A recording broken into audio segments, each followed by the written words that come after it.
عمر بن عبدالعزیز اس تخت پہ بیٹھے جس پہ بنو امیہ کے ظالم حکمران بیٹھے تھے، عبد الملک بن مروان، پھر ولید بن عبد الملک، پھر سلیمان بن عبد الملک، اور چوتھے عمر بن عبدالعزیز۔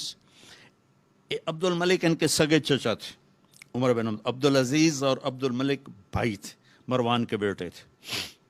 تو عمر بن عبدالعزیز نے 2.25 سال حکومت کی، اور 3 بر اعظم میں زکوٰۃ لینے والا کوئی نہ بچا۔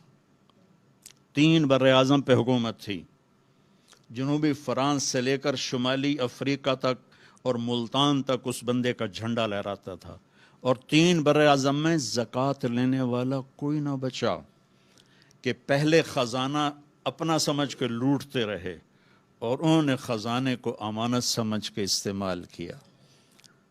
تو وہ انہوں نے بلایا شام کے قاضی رجا کو، کہنے لگے دیکھو عبد الملک میرے چچا مرا تھا تو میں اس کی قبر میں اترا تھا تو اس کے چہرے کا رنگ کالا سیاہ ہو گیا تھا اور اس کا چہرہ قبلے سے یوں ہو گیا تھا، اور عبد الملک کی یہ جگہ سرخ تھی سیب کی طرح۔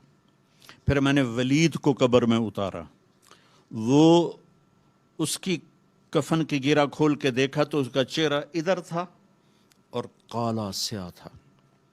پھر میں نے سلیمان کو قبر میں اتارا تو اس کے چہرے کو دیکھا تو کالا سیاہ تھا اور قبلے سے ہٹا ہوا تھا، بلکہ سلیمان کی ڈیڈ باڈی جب قبر کے قریب گئی، ہم قبر میں اتارنے کے لیے کوئی رومال لاتا ہے، کوئی ادھر ادھر حرکت کرتے ہیں تو اس کی باڈی ایسے سے ہلنے لگی، تو اس کے بچوں نے کہا ہمارا ابا زندہ ہے۔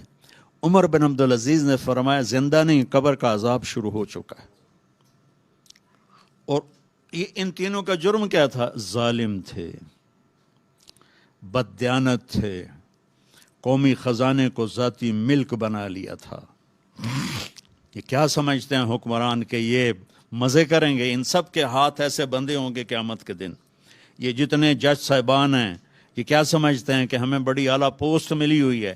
ان کے قیامت کے دن ہاتھ یہاں بندھے ہوئے ہوں گے۔ پھر اللہ پوچھے گا بتا تجھے جو حکمران بنایا تھا تو نے کیا کیا میرے بندوں کے ساتھ؟ اگر وہ جواب دے سکا تو اس کے ہاتھ چھوڑ دیے جائیں گے، ورنہ انہی بندے ہاتھوں کے ساتھ جہنم میں گر جائے گا۔ اور قاضی سے اللہ پوچھے گا ہاں کیا فیصلے کیے تھے، کتنے ظلم کے فیصلے کیے تھے، کتنے عدل کے فیصلے کیے تھے۔ اگر وہ عدل کے فیصلوں میں کامیاب ہو گیا تو ہاتھ چھوڑ دیے جائیں گے اور جنت میں چلا جائے گا۔ اگر ظلم کے فیصلے کرتا مر گیا تو انہی بندے ہاتھوں کے ساتھ آگ میں چلا جائے گا۔ بھائیو آخرت بھی ہے، بھائیو صرف دنیا نہیں ہے، آخرت بھی ہے۔ ٹک حرص و ہوس کو چھوڑ میاں، مت دیس بدیس پھرے مارا، قذاق اجل کا لوٹے ہے دن رات بجا کر نکارا۔ کیا بدیا بھینسا بیل شتر، کیا گونی پلہ سر بارا، کیا گیہوں چاول موٹ مٹر، کیا آگ دھواں اور انگارا، سب ٹھاٹھ پڑا رہ جائے گا جب لاد چلے گا بنجارا۔ یہ تو رہنے کی دنیا نہیں ہے۔